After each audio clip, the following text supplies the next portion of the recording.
everybody. It's Thursday, June 4th, and we have Katie O'Brien. Thank you for Katie. Thank you for Katie. Thank you for Katie. I love that. That's going to be my new saying. Thank you for Katie. And Katie, of course, is famous for her amazing tips on her Eco-De-Iko site on Instagram. It's mostly just Instagram, right, Katie? Instagram. I'm an Instagram fanatic. I love Instagram. I was a late adopter, but I've since become completely addicted to the platform. Awesome. I love that you say I'm famous. That's so kind of you.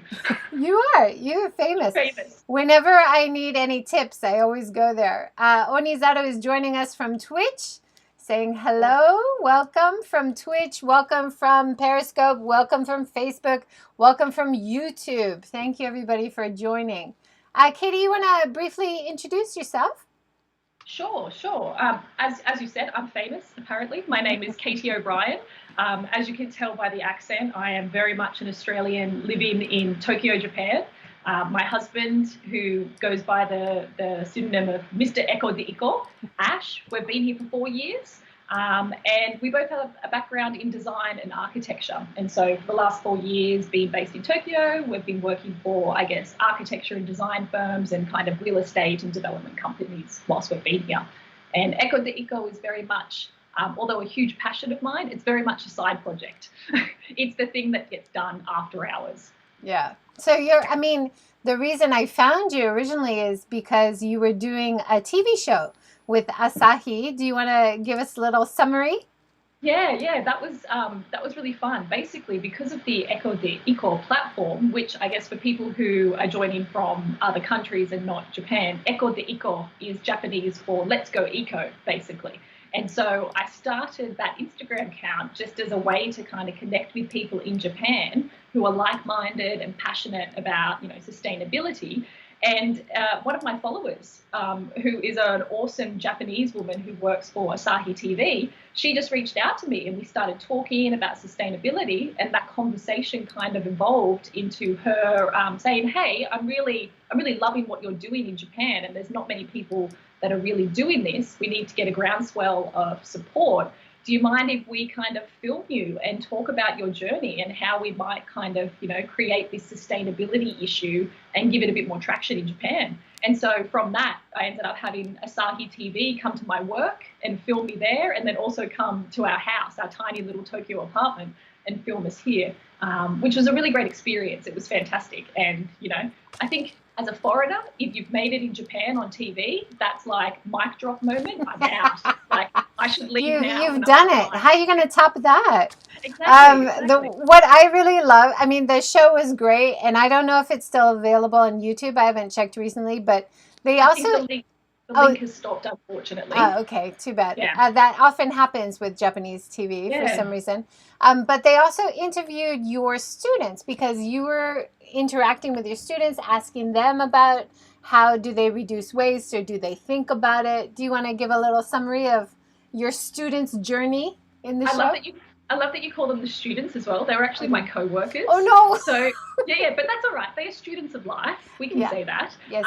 But the whole kind of reason that I did it was the company that I used to work for were really interested in what I was doing. So it was a global company based in Japan, but it has a very kind of Western approach to how they manage the business. And so I was, being me, I'm quite vocal about things that I'm passionate about. And so I would often talk to people about, plastic use and kind of limiting plastic use, and that would overflow into a lot of the conversations that we'd have at the lunch table or the coffee machine at work. And I was really lucky that one of the people at work, one of the staff members, was like, hey, this is really cool. Do you want to do a presentation about this? And what we can do is we can align your presentation with the start of Plastic Free July. And then we can say, well, for the month of July, we're going to begin to do all of these initiatives within the office to help the company become more sustainable. And so it actually went from a presentation, which was just at one of our Monday night drink and food events. I presented to about 50 people. And then for the entire month of July, basically every Friday at lunchtime, I basically said, I'm going to be upstairs in the lunchroom at 1 p.m., bring your plastic-free bento or your plastic-free lunch, and come and join me, and I'll give a little lecture talk session about, various categories throughout that course of the month. Wow, so I ended up cool. doing that for the month of July. I was exhausted. It was so exhausting doing it because you're constantly trying to get, good information and not try and overload people with too much, but try and give them a little bit so that they feel like they have the motivation to do something themselves.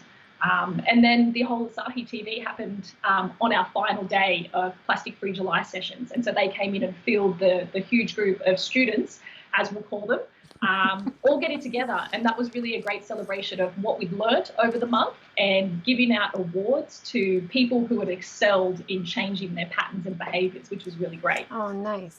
Yeah. Before I forget, if you are interested in the series, you can go to Eco-De-Iko on your Instagram page, and you have it under one of your stories. It's called the Asahi, I believe. Yeah. So that's where I got this still. And you catalog it really well. And I believe you have some short videos in there as well, right? Correct. Yeah. I can't actually see the image on the screen that you're sharing. Oh, so I don't know which photo you are, which one it is. Do you have a second Yeah, I'll screen? grab that Yeah. so I can have a look. If you follow the link, and sorry about that. But it's the camera crew filming you in your kitchen as you prepare some food, maybe without any plastic or without any waste. Is that the work kitchen or is that the tiny home kitchen?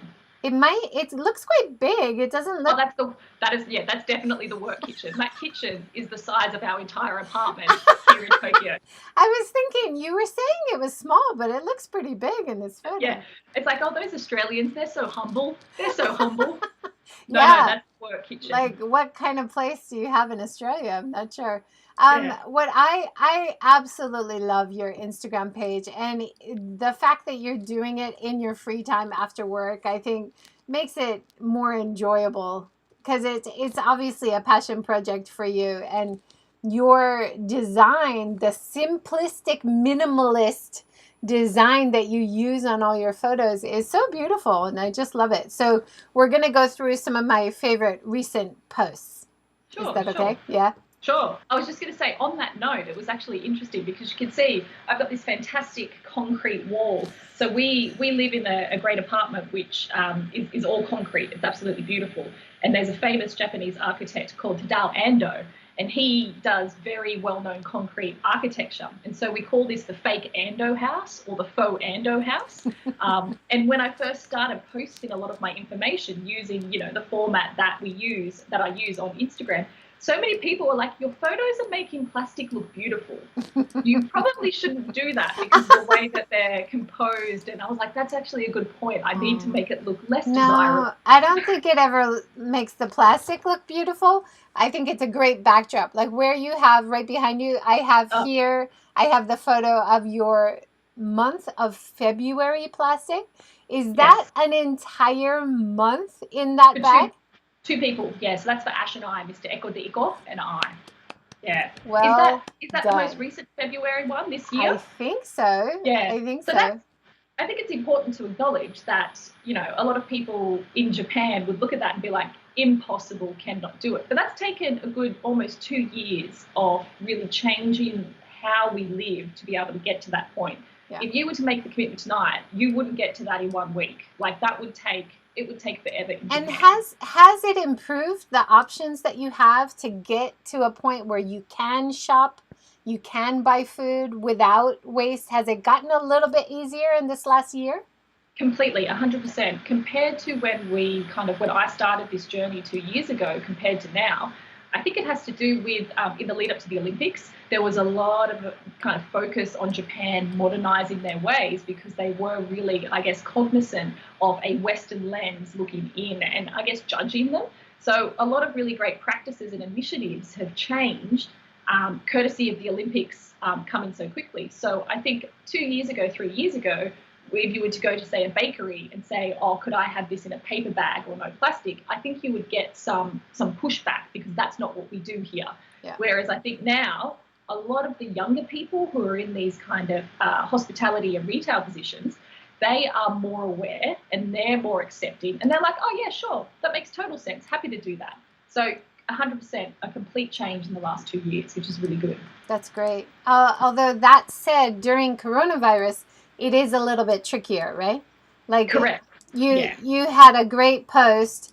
In the meantime, that's a valuable lesson. Don't stress over using plastic if you have to right now. We are all dealing with bigger issues, so please be kind to yourself and others. And I think that message is so important right now because a lot of restaurants, you want to support them, but they have to do takeout. There is no Yeah. eating in, right? Yeah, exactly. And that was really important for me because usually I'm quite hardcore. Like I think it's important to note that, I do this because this is something that I'm really passionate about. If you're not as passionate as me, that's fine. You don't have to go as hardcore as what I'm doing. So, if you do need to get takeout during the time of COVID, that's okay. Like, it's still being mindful, and there will be a time when we do return back to kind of a new normal, and that new normal will be a little bit more accommodating of our requests. But then in saying that, I think Japan, because Japan has so many little Oba-chan and Oji-san stores, that when you go to these places, like I went to a sushi place near my house recently, and even though it was during COVID, I took my little plastic container and she was like, "Yep, sure," and she just put it in there. So it just depends who you engage with, and I think I'm always very respectful in Japan because I don't want to make people feel awkward. And often, being a foreigner, they'll do things that they don't normally do because I'm a foreigner, and so I don't want to put them in that position. So that's why that post was really important to be like, you know what, just take it easy and kind of everyone relax a little bit. Things will go back to normal soon, but during this time, don't stress. Don't stress. For sure. And I was, like you, I'm considered hardcore, I think, in my circle as well. My daughter, my 13-year-old, often says, "That's enough. That's enough talking about plastic, Mom." And that's enough talking about the environment. That's just, I've had it. Yeah. So I've taken my own, those beautiful Japanese style, like bento containers, the lacquer boxes. I love them. I've taken that to some places that do takeout, and I have a connection with them, and they've done that. But I wouldn't really try that right now because I know everybody's stressed, and So exactly. I really appreciated that post of yours. That was great. And I think people need to hear that because they feel guilty, right? Oh, totally. And guilt is like a really big thing. And I remember I was doing some traveling at the start of the year, and it was just as COVID was kind of gaining traction in the media and becoming more of a panic issue. It was before things kind of got crazy. And I remember I was going traveling, and typically I'm really open on my Instagram account that when I go traveling, particularly in rural parts of Japan, I still attempt to be plastic free. I still try to. Like I go to Konbini and I still rarely buy plastic bottles. I'll always buy Tetra Pak options or cartons. But traveling remotely, you don't have access to your familiar local stores that know who you are. And so I tend to really relax my plastic standards when I travel. And I'm very open about that. And I did a post when I was traveling, and I got a huge amount of feedback because so many people were saying, usually these zero waste accounts are you have to be perfect 100% of the time. And they really, I guess my post really resonated with a lot of people who were like, it's not about being perfect. It's about, progress, really. Exactly. And so it's about making better choices from what's available, right? Exactly. And sometimes the best choice in a situation is still using plastic, but it's just about what type of plastic, how much plastic, and how often do you think you're going to use it. So it's a sliding scale of sorts in my mind. Absolutely. Marissa has commented. She says, "Katie is so inspiring." Thank you for joining, Marissa. She is buttering me up because she wants me to join TikTok with her. Everybody needs to get on TikTok, of course. You talked about the farmers market, UNU, which of course Joan had also talked about. Do you want to introduce it? It looks like a great Instagram page as well.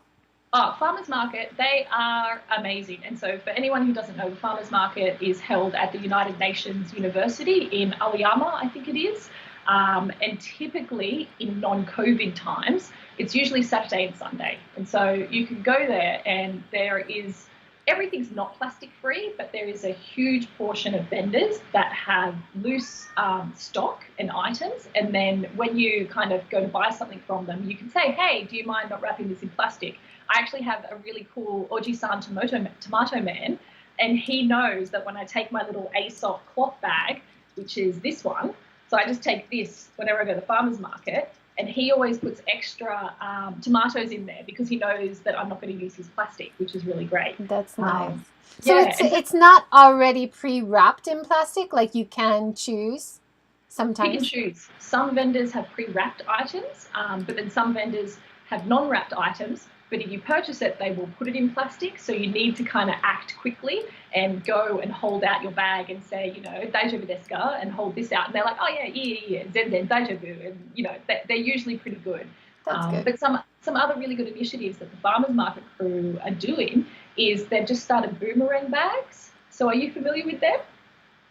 Oh, okay. So boomerang bags are a great concept. I actually think it's Australian-made or Australian initiative where Boomerang Bags is a non-profit organisation, and they work with local retailers to provide non-plastic solutions to for people buying their products. And so in Australia, you'll often go to maybe small independent grocers, and they'll have boomerang bags out the front, which are cloth bags that you can take and you can use, and you take them home, and then like a boomerang, you bring it back, and basically people can reuse it instead of using the plastic ones. That's a great idea. Yeah, so I've got some tote bags. I just did a spring clean, and so I've got some tote bags that I'm going to be taking to them next time I go to be able to give them some boomerang bags to use. Yeah, that's awesome. They also do like coffee festivals. They do motonai markets. They do tea festivals, zero waste markets. It's such a great social thing to do. I think in Australia, weekend markets are such a big part of our culture. You go to the market, you get a croissant, you have breakfast, you do your food shopping for the week, and then it's not as big of a culture here in Japan. So the crew at farmers markets are really creating a really nice community there. That's awesome to hear. We don't have those kind of farmers markets here, but when I was in the States last year and I went to one in LA, and they had beautiful like samples of different olives and samples of different vegan foods, and I'm like in heaven. When is this coming to Japan? And they also do food trucks. So there's food trucks there, and there's some vegetarian or vegan options, and usually the vegan vegetarian options, I take my own container and they fill that up. So once again, they're really, this is the great thing about Japan. I think if you ask people if something's okay, typically they're very accommodating of that particular request. That's great. So you've found the right places, because that's not always the case. I love this post when you went to the farmer's market and you have all the beautiful naked vegetables there, and you say, super valuable reminder that you have to ask. You have to be on guard, because they will automatically put it in the plastic bag. And I find that at the local supermarket too, even though they know me. I still have to say, oh, eat us. It's okay. You know, every time. A really good example is when Ash and I go shopping. We were going shopping last week, and we figured out that I feel like in Japan, Mondays are a really good day to go shopping in the morning or first thing after work on a Monday, because that's when they restock all of their fresh produce. And I feel like typically what the stores do here is they put the plastic-free kind of stuff out first at the start of the week, and then as that gets sold off, they replace it with the plastic package stuff.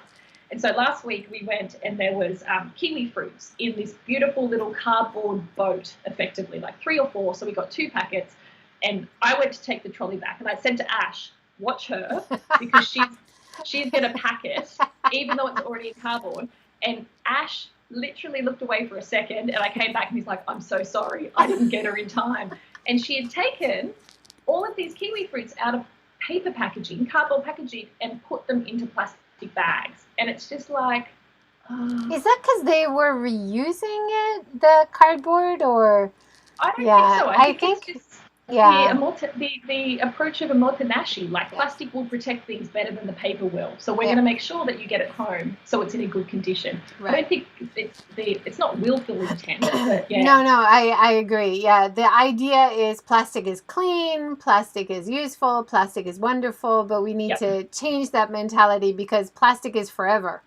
Yes. And it's not beautiful when it's in the water and it's in the ocean, and you know. Exactly. So let's think of other options, which you have so many other options. Let's continue. Recently, you've been doing more cooking and recipes and stuff as well. Talk about your tofu feta, which is very Oh, exciting. okay. So I need to let it, like everyone was saying to me, oh my God, you're doing so much cooking. You're so amazing. I need it to be on the record that I hate cooking. Like I actually don't enjoy it, which is fantastic because Ash really likes cooking. I like eating and cleaning. So we have this really good kind of balance in our relationship. But, obviously during COVID, I've just been getting curious and had more time on my hands. So I've started doing some kind of, I guess, experimentation because I have the time to do that. And a friend of mine from Instagram, she actually posted this quite a few months ago, and she's like, "Oh, you could do this." Oh, actually, no, I think we had it at a sustainability event. She said, "Oh, this is vegan cheese," and we all ate it, and we couldn't believe that it was tofu.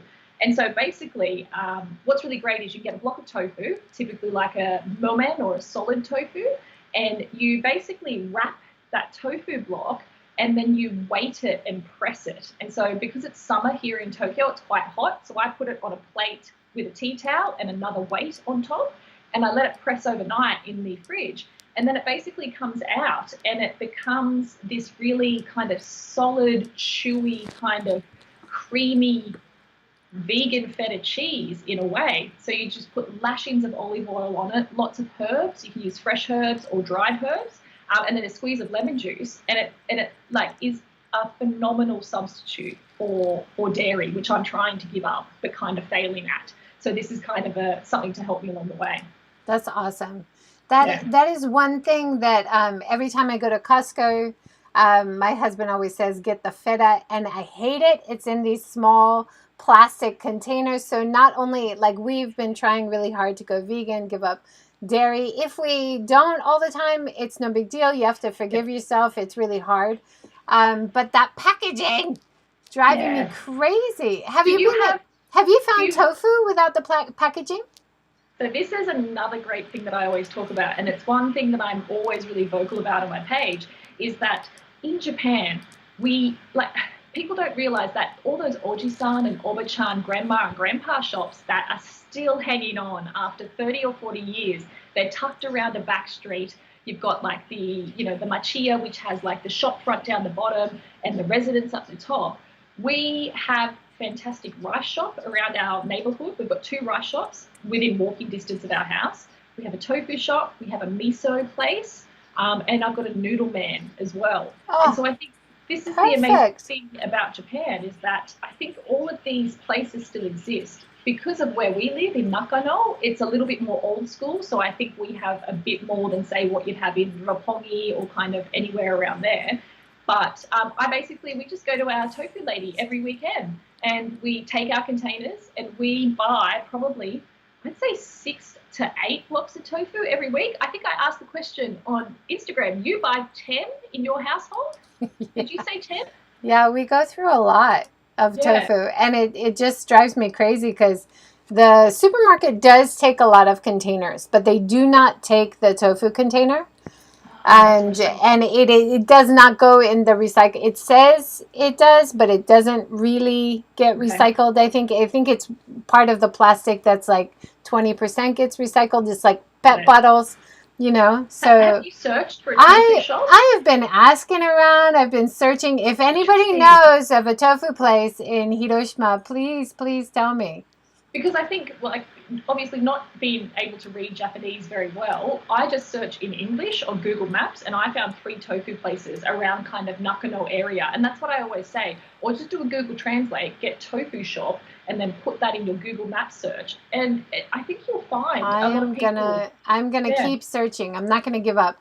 yeah, But tofu is super cheap as well. It's like so cheap in Japan. you can Yes. get a block for 50 yen, I think right? it's more expensive with the when you buy direct from the Oh, okay. manufacturer, which is kind of counterintuitive. I feel like it's cheaper in supermarkets here, but I don't mind paying extra because I get to see my tofu lady every Yeah, weekend, no. and I love I would be having a chat with happy her. to pay extra for that. Yeah, Yeah. yeah, You've also been making bread and scones yes. in pans.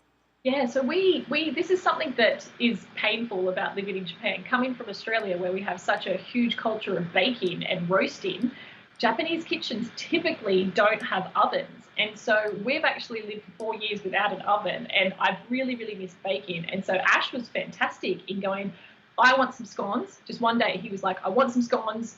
Let's make some scones. And so we made pan fried scones. So you basically just cook them on a fry pan instead of putting them in the oven. And what's really cool is what we're going to try is we typically just use kabocha, so like pumpkin that we buy and then boil and mash ourselves.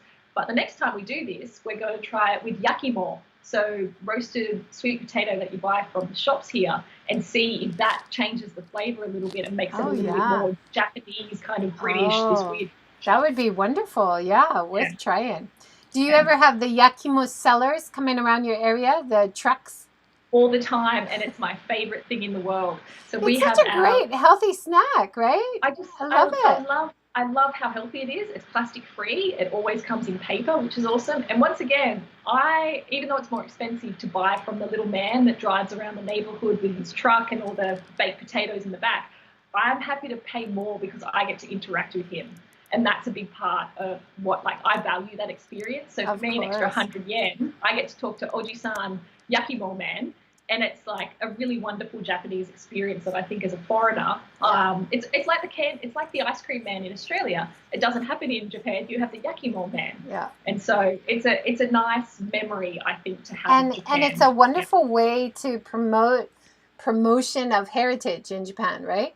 Like when they have the knife sharpeners in front of our supermarket, I always make sure and I ask if they have room for my knife in their schedule because they're quite busy. But this is something you often don't see, right? So whenever I see the Yakima truck, even if we're busy, we're like, we have to stop and get one. You know? It's such a great thing to keep supporting. Yeah, it's always, we hear him outside the window and we'll hear him from a distance with his Yakima over the loudspeaker. And it's always a mad rush to get your shoes on, get downstairs, run around the house, get to the front and like flag him down. And be like, sumimasen. So it's good. It's fun. That's awesome. You were posting about beer, Fuji beer the other day, which of course is a beautiful can, but it says vegan. Now, what about beer is not vegan? I didn't know this either. So I didn't realize that there was vegan beer and non-vegan beer. And I don't drink alcohol, but Ash drinks beer every now and then. And so, like, classic designer, I was like, oh, that's a beautiful can. You should just buy that because it looks good. And then the artwork on it is absolutely fantastic because it's a Hokusai artwork. But I actually don't know a lot about this beer. And so I kind of posted it. And some people, messaged me privately and was like, oh, where do you buy that? Where do you get it from? And I think from memory, we just got it from Famima, of all places. It's not a particular kind of bespoke beer that gets sold only at bespoke locations. So I think, I don't know. I'm not sure whether anyone watching can tell us. It might. I mean, I haven't heard of vegan or non-vegan beer before, but it might be a sign that they're using the vegan labels more with a variety of products, and this happens to be vegan, so put it on. I don't know. I've never heard of non-vegan beer. I'm just trying to think, is there something in the process that makes it non-vegan? Anyway, if you know the answer, please tell us. I'm curious. Me too. And something I love about your Instagram page, you are always promoting and supporting other companies and businesses and stuff. So this is another example. New by Toyota. Yes. So it's funny. I haven't physically been to this store, really? This pop-up, but I've ordered online from them. And so basically this is Mona from No Plastic Japan, who's an absolute goddess. She's doing phenomenal things for the community here. She has started, along with her network, from memory, it's kind of like a pop-up store that's kind of permanent in a weird way. And they basically sell a lot of organic dry goods. They have oil, they have wine, they have lots of great things. And so pre-COVID, this was popping up every Saturday. I think in Shibuya is where the location is. But if you go on the Instagram page, you can check it out. And they're very good at updating what days they'll be open and the times. But I actually jumped online because I'm trying to stay at home during COVID times. I did a bulk order online, and it's really cool. They basically send everything that you have in a cardboard box. with paper wrapping, and then fantastic, similar to kind of these bags, fantastic little fabric bags with the dry goods in it, and you can rent the bags or you can purchase them. So if you take the bags back, they'll give you a refund. It's like a kind of a refund system that they have in place. But what was really cool is when I got the delivery, I photographed it, I posted it, and they used some packing paper, and it was this really beautiful paper that had this great kind of monochromatic design on it. And a friend of mine on Instagram, Black Tiger Dog, sorry, I always refer to all my friends by their Instagram handles because that's how everyone knows each other. That's fine. She posted or commented on that post and said, oh, that's the paper that I donated to them to use for their packaging. So I thought that was really cool that she got given a present and it was already recycled from a present, then she donated it to you, and then you gave it to me as part of the packaging, and then I'm like, that's beautiful paper, I'm going to keep that, and I'm going to wrap somebody's present in it for a birthday or an upcoming celebration. And so we're kind of interested to see where the paper goes and how it makes its journey around Japan. That's a wonderful story. I love that. So yeah. It's not a permanent shop, it's just a pop-up sometimes, but if you follow their Instagram, you can find out what they're doing, and they do have online sales, so that's good to know. They're great, they're fantastic, and the more that we support businesses like this, the bigger they'll grow, and the more variety of products they'll get. But yeah, Mona's doing great stuff, and it's really fantastic with No Plastic Japan, as well as the new by Totoyo as well. That's great. You were talking about reusing an IKEA bottle. I love reusing bottles. For years, I was reusing plastic PET bottles. Yep. And then after doing the river clean and everything, I decided I don't want to have it in my hand. I don't want to have it in my fridge. So we just recycled all the PET bottles, and I vowed never to buy one again. And I got all these glass bottles, which used to have soda water in. And so we just reuse these and keep it with filtered water in the fridge. And the kids go through it all the time. They just drink a lot of water. So this one is a fantastic cordial that you can purchase from IKEA. It's an elderflower cordial, which is really beautiful for summer. And basically we buy that every time we go to IKEA. We grab a couple of bottles, and I have maybe 4 or 5 or 6 of these bottles now, and I've using them for vinegar cleaner, storing other liquids, dishwashing liquids.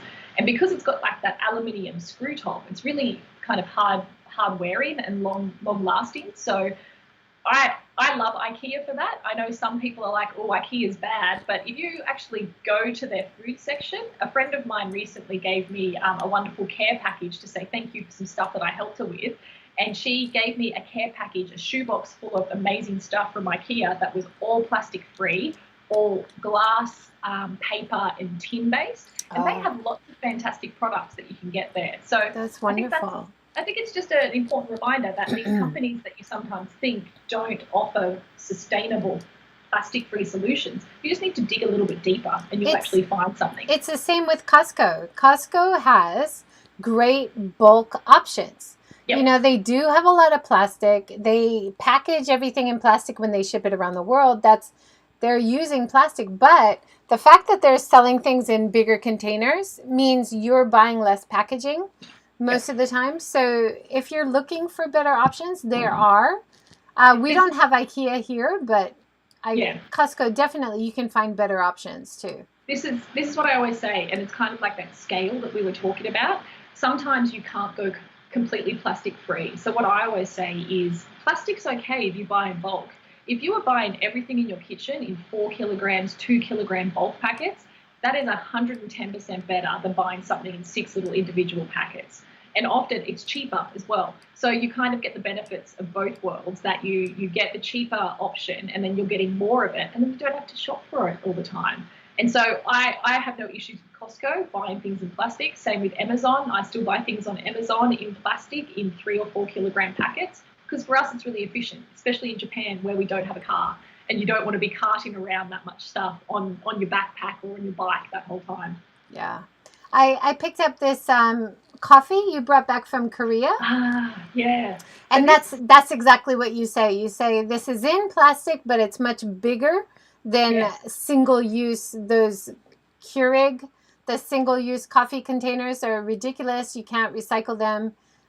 So buy your beans in bigger containers, grind it up, and use it in a French press. Throw the grinds in your garden or planter pots.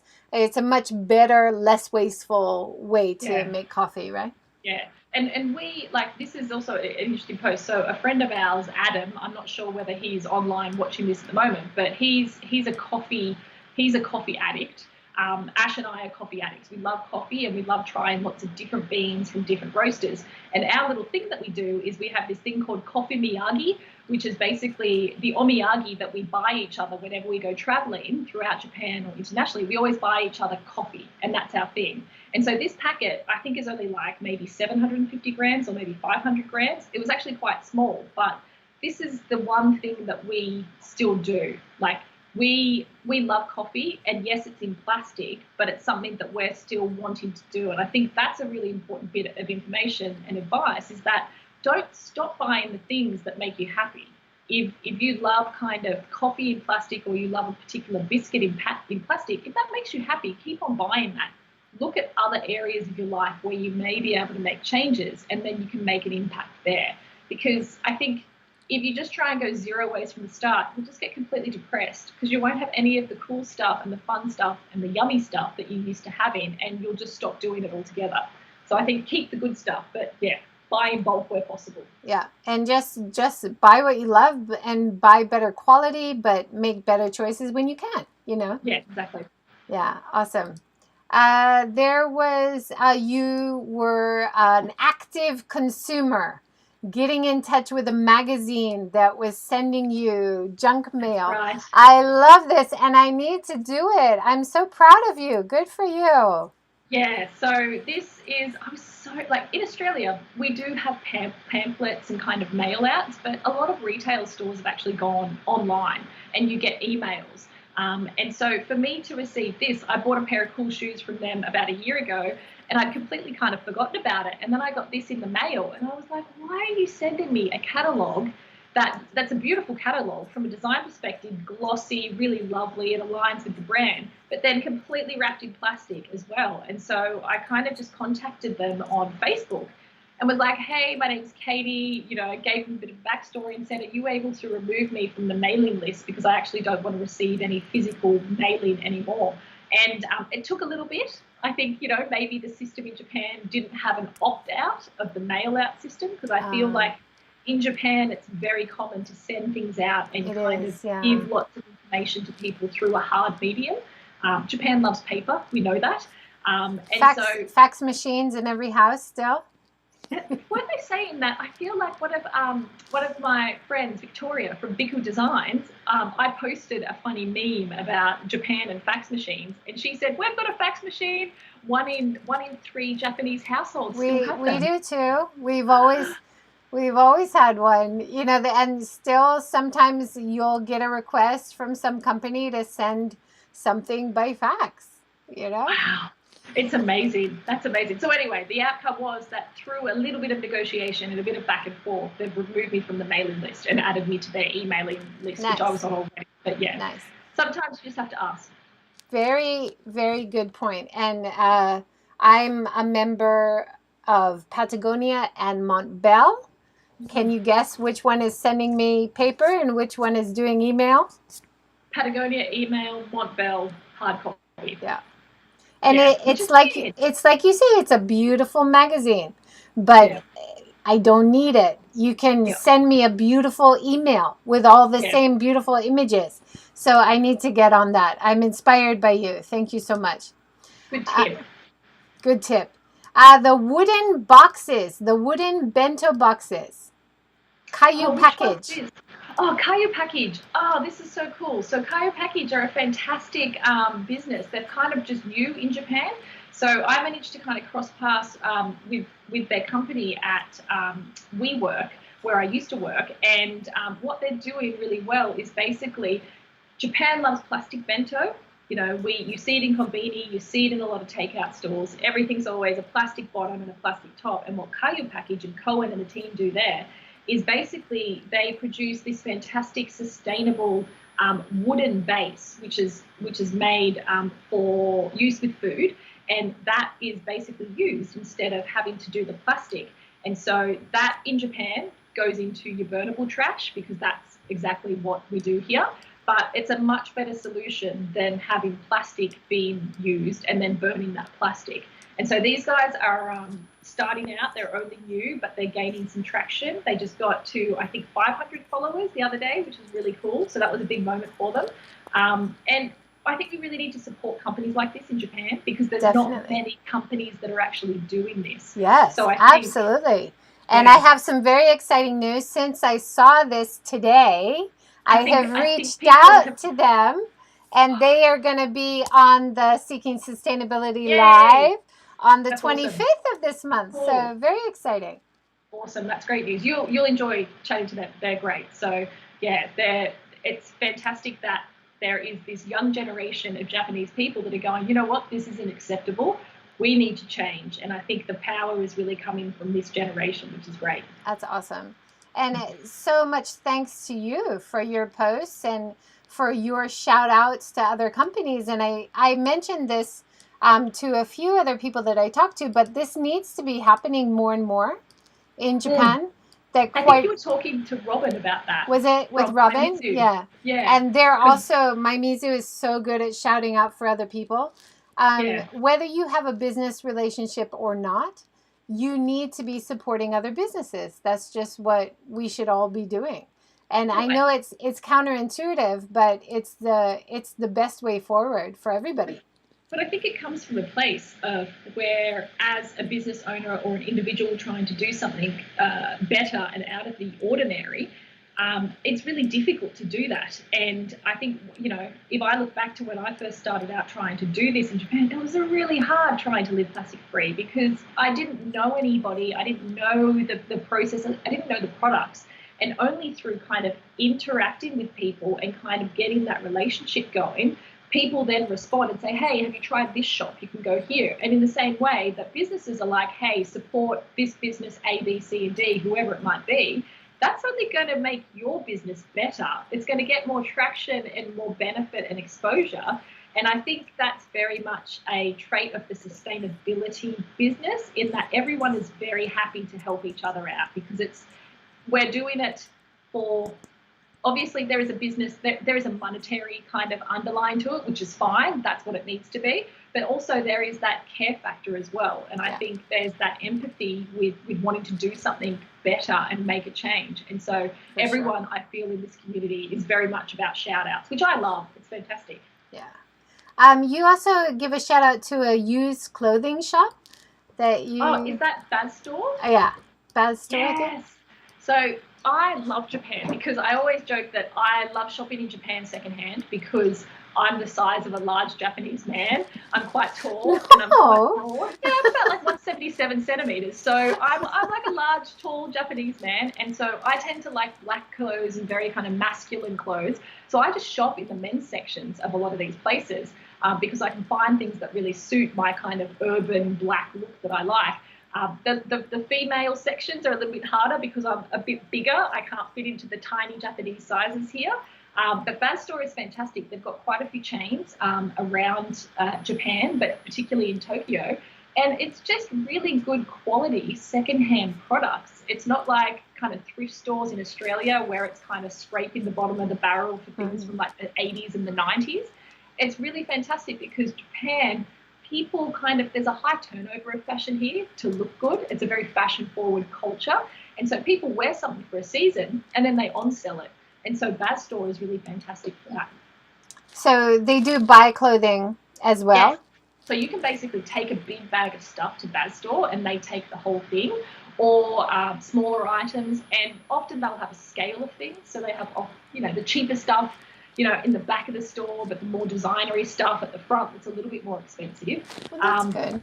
But yeah, I think it's really fantastic. And I think that post that I did there, that little sweater, I think I got for maybe 500 yen from memory from Baz Store. And it's in perfect condition. It's washed, it's laundered, and they, in true Japanese style, wrap it up beautifully for you before they give it to you. And I just think Japan's really fantastic for secondhand clothing. They really lead in the market here. That's great.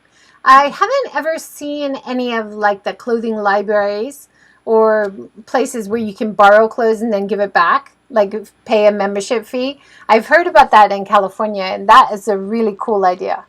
There's one here. So Is Erin there? from Asahi TV, my friend who filmed me at work, she is trialing one of those companies now. It's called something Closet. I can't remember the name of it, but it's a Japanese company where you pay X amount of money per month.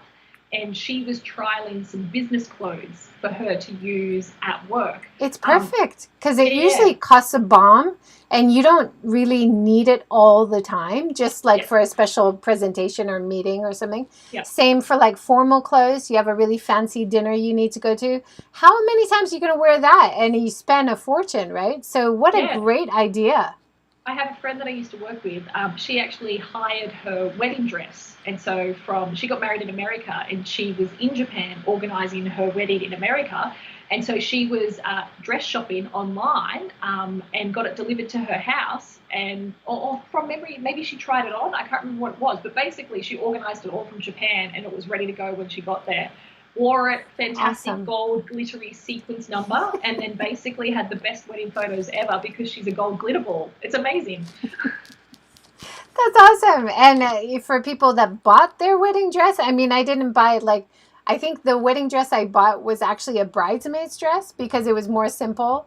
I didn't get Okay, like a huge wedding dress. It was a more simple version. But why? Why did I buy it? Why didn't I? Maybe they weren't renting at that time, but potentially. Well, you when only wear it once. Ash and I got married, we have worn our clothes since because we purchased things in the same way that I was like, I'm going to purchase this dress. Yes, it's a wedding dress, but I'm purchasing it so I can wear it later. And it was black, so you can wear black anywhere. Oh, that's But good. it's the same thing, so I've managed to wear it over and over again, which is really good. That is good.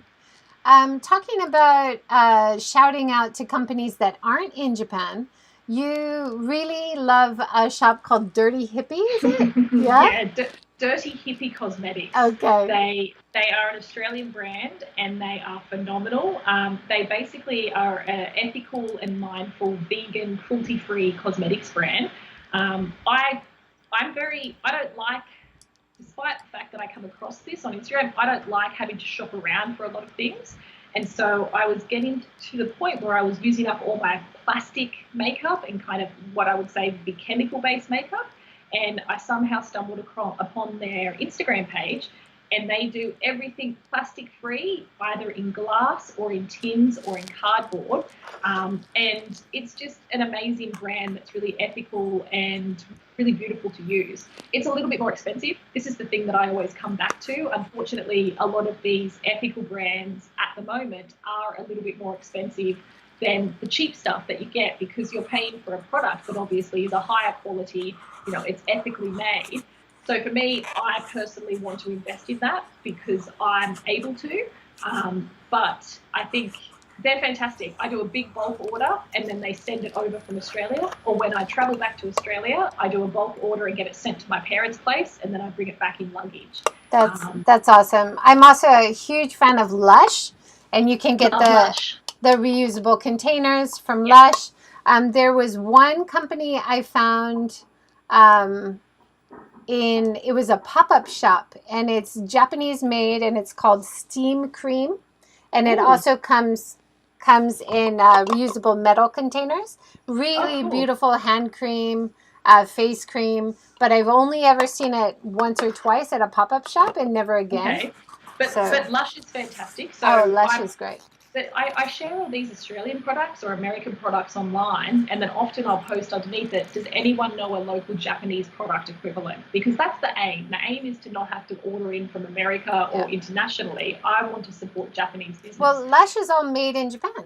Well, this is the thing. And so I recently went to Japan, went to Lush, and they now do quite a huge range of cruelty free vegan cosmetics that are almost 100% plastic free. There's a few pieces that have plastic, but I got really excited because I still love the Dirty Hippie brand, but I'm going to start using more of that locally produced stuff, which is really Yeah. cool. And if Yeah. Lush is using a plastic container, you can take 3 of the plastic Take it back. containers back and they will repurpose it. I don't know if they reuse it, but they'll repurpose it and they'll give you a free face pack.